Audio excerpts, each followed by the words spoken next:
नमस्ते दोस्तों, Kataria Sanskrit class YouTube channel पर आपका स्वागत है। ठीक है दोस्तों, जैसा कि हम लोग इस चैनल के माध्यम से छंद की प्रक्रिया को पढ़ रहे थे, अब हम नेक्स्ट और इम्पोर्टेंट जो छंद है अर्थात छंदों की श्रृंखला के अंतर्गत जो हमारे पास में चलने वाला जो इम्पोर्टेंट जो छंद है, आज हम उसके बारे में अध्ययन अध्यापन कर रहे हैं। दोस्तों, हमारे पास में नेक्स्ट छंद निकल करके आता है, अर्थात इंपॉर्टेंट छंद होगा हमारे पास में अनुष्टुप छंद। अनुष्टुप छंद कौन सा छंद है दोस्तों अपने पास में? अनुष्टुप छंद, अर्थात छंदों की इस श्रृंखला के अंतर्गत हमारे पास में चलने वाला इंपॉर्टेंट अनुष्टुप छंद।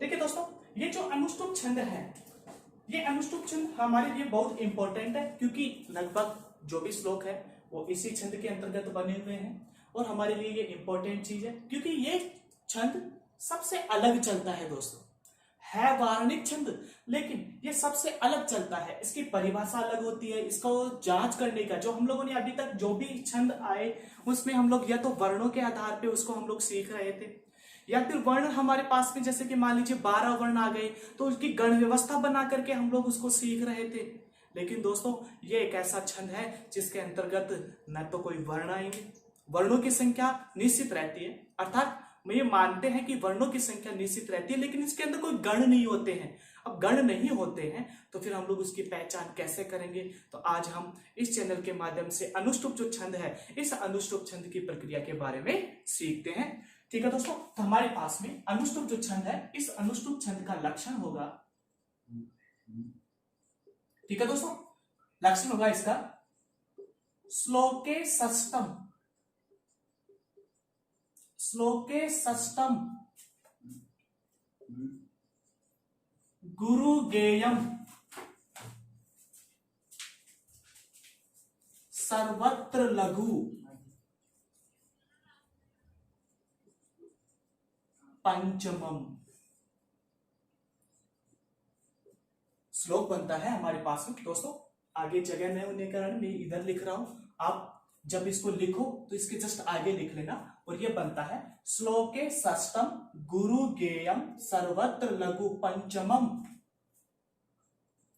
द्वि चतुष्पादयो ऋष्वम सप्तमम दीर्घम मन्योः।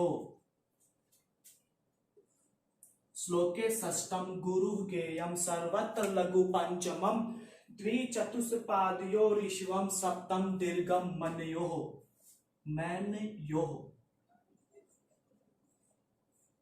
ठीक है दोस्तों, तो ये था हमारे पास में चलने वाला अनुष्टुप छंद। और इस अनुष्टुप छंद का यहाँ पर सबसे पहले लक्षण निकल करके आता है, और लक्षण है श्लोके षष्ठम गुरु गेयम सर्वत्र लघु पंचमम द्विचतुष्पादयो ऋष्वम सप्तमम दीर्घम अन्योः। ठीक है दोस्तों, तो ये था हमारे पास में चलने वाला इसका लक्षण। अब इसकी परिभाषा हम लोग सिद्ध करते हैं, और हमारे पास में अनुष्टुप छंद की परिभाषा जो होगी वो कहती है, अर्थात इसकी परिभाषा हमारे पास में बनती है कि श्लोके षष्ठम, श्लोक का छठवां वर्ण। सबसे पहली बात, ये जो अनुष्टुप छंद होता है, इस अनुष्टुप छंद के प्रत्येक पाद में, सबसे पहले तो हम लोग दोस्तों इसी की चर्चा कर लेते हैं। परिभाषा इसके बाद में डिसाइड करेंगे हम लोग, क्योंकि जो हमारे पास में गण होते हैं या वर्ण जो निकल करके आएंगे, उस वर्णों से ही यहाँ पर इसकी जो प्रक्रिया है वो समझ में आएगी। देखिए दोस्तों, पहला पॉइंट हम लोग लिखते हैं इसका, और हमारे पास में पहला पॉइंट होगा कि अनुष्टुप छंद के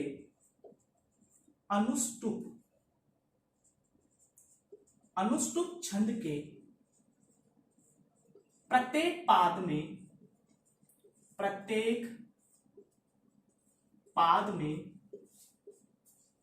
8 वर्ण होते हैं। सबसे पहली बात, इंपॉर्टेंट चीज है दोस्तों हमारे लिए, कितने वर्ण होते हैं? 8 वर्ण होते हैं। कितने वर्ण हुए दोस्तों? 8 वर्ण होते हैं।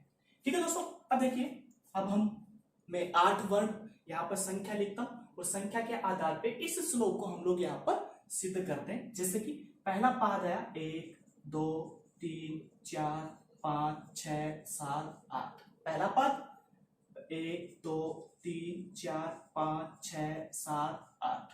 दूसरा पद हो गया 1 2 3 4 5 6 7 8।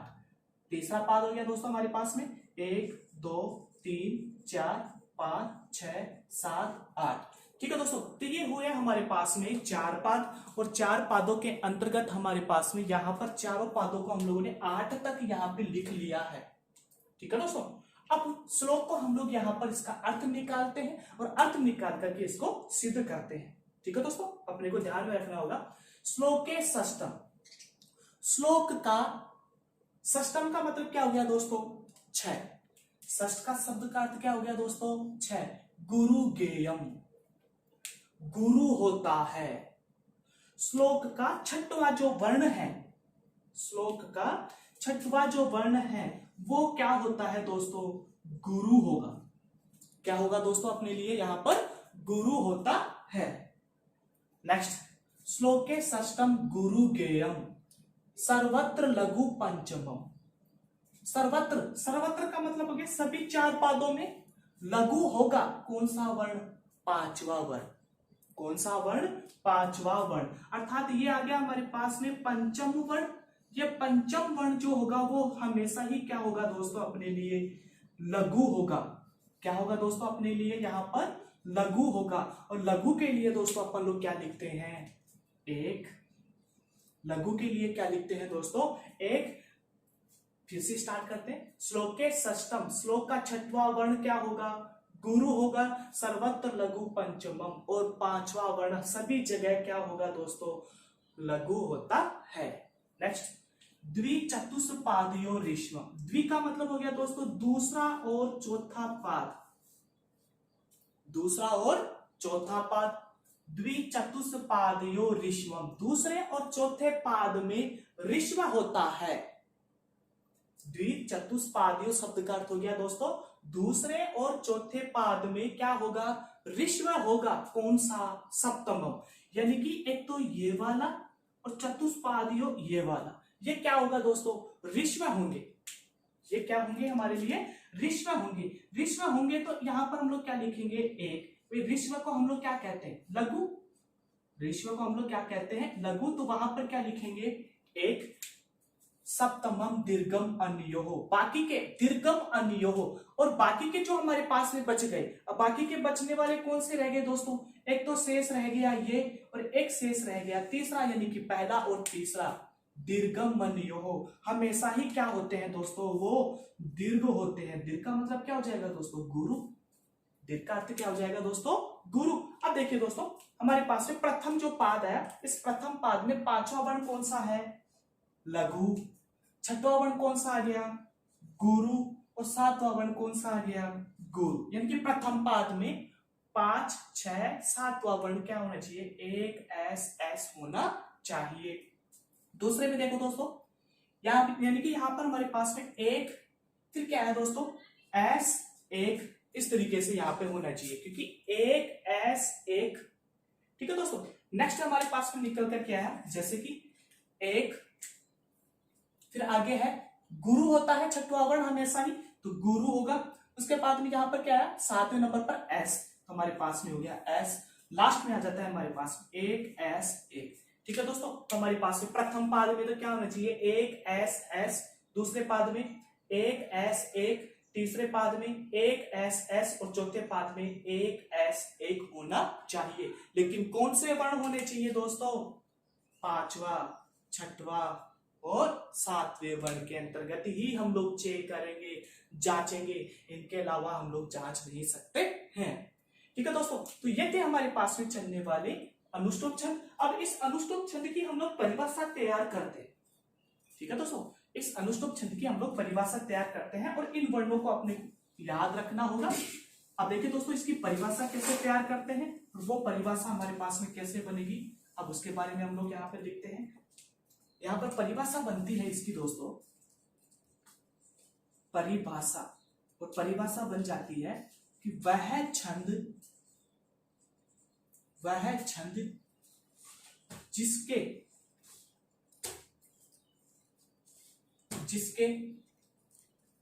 या जिसमें जिसके न करके अपन लोग लिखते हैं जिसमें श्लोके षष्ठम गुरु गेयम, छठवा वर्ण गुरु हो, वह छंद जिसमें छठवा वर्ण क्या हो, गुरु हो, सर्वत्र लघु पंचमम तथा पांचवा वर्ण, या फिर आप लोग ऐसे भी लिख सकते हैं सभी जगह पांचवा वर्ण लघु हो। ठीक है दोस्तों, पहली लाइन कंप्लीट हुई। वह छंद जिसमें छठवा वर्ण तो क्या हो, गुरु हो, तथा सभी जगह पांचवा वर्ण क्या हो, लघु हो। द्विचतुष्पादियो ऋष्वम, अर्थात दूसरे व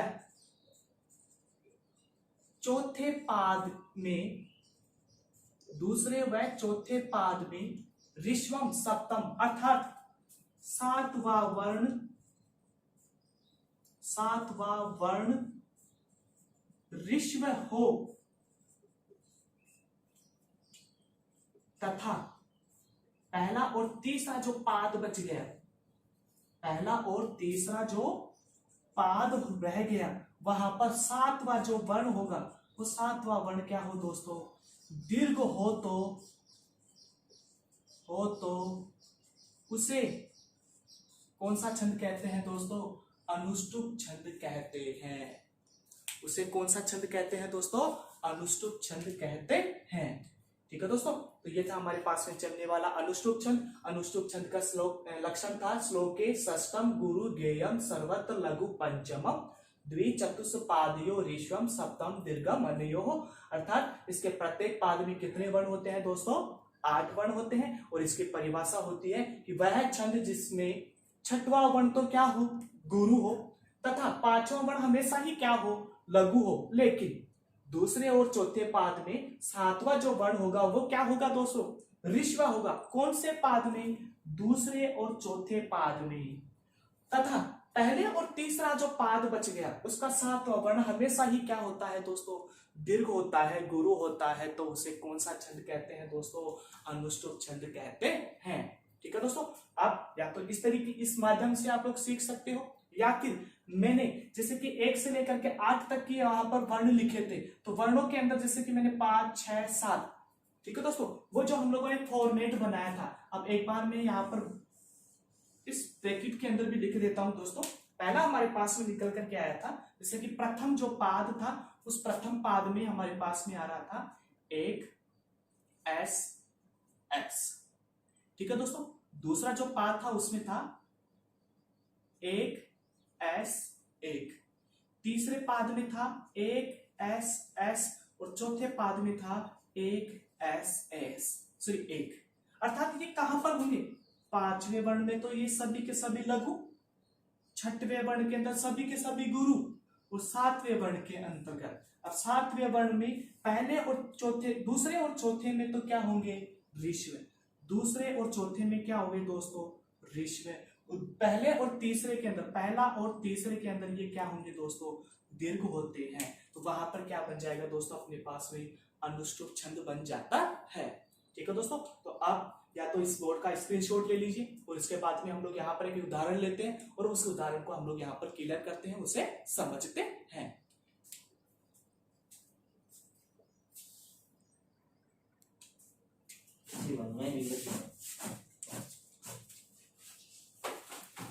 ठीक है दोस्तों, तो यह है हमारे पास में चलने वाला अनुष्टुप छंद का एक उदाहरण।